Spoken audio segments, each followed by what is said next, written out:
سلام دوستای عزیز، امیدوارم که جور سلامت صحتمند باشید. دوستای امروز دو تا آوازخوان از خود داریم که بسیار در آواز خواندن مهارت دارن و ایشان که هستن یک دستتان تکان بدین که فهمیدش نه که آدم هستن. ایشان که هستن سیاموی هستن و خود شما عرض کنم ایشان که هستن اسم شما چی بود؟ قمرگل. بعد خدمت شما عرض کنم خیلی آوازخوانایی فیکس هستن. امروز همراهشان آمدیم که توت بخوریم. از خارج آمدن و ما ازشان دعوت کردیم که ببریم جای خوب سرسبزی اینا رو برایشان نشان بدیم و اینجا یک ذره سرسبزیش کم است، عیب نداره، در میشه کم. خب دیگه شما شروع کنید.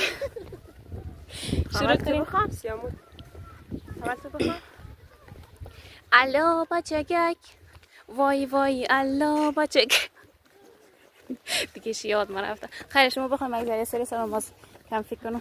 خب کی تم هی ها تب تم هی ها زندگی کی تم هی ها چین پی میرا درد پی میری عاشقی اب تم هی ها. به محشر عالی.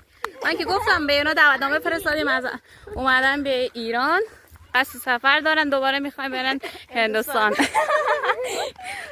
شما بفرمایید لطفا. شما اتباقی ما دنبرام بزنیم. خاصه بعدشی هم میکنم. دنبرام میزنید؟ بلده شما یک شعر افغانی صحیح هر چی میخواید قبول است. صورت نه شبا میرون تخت.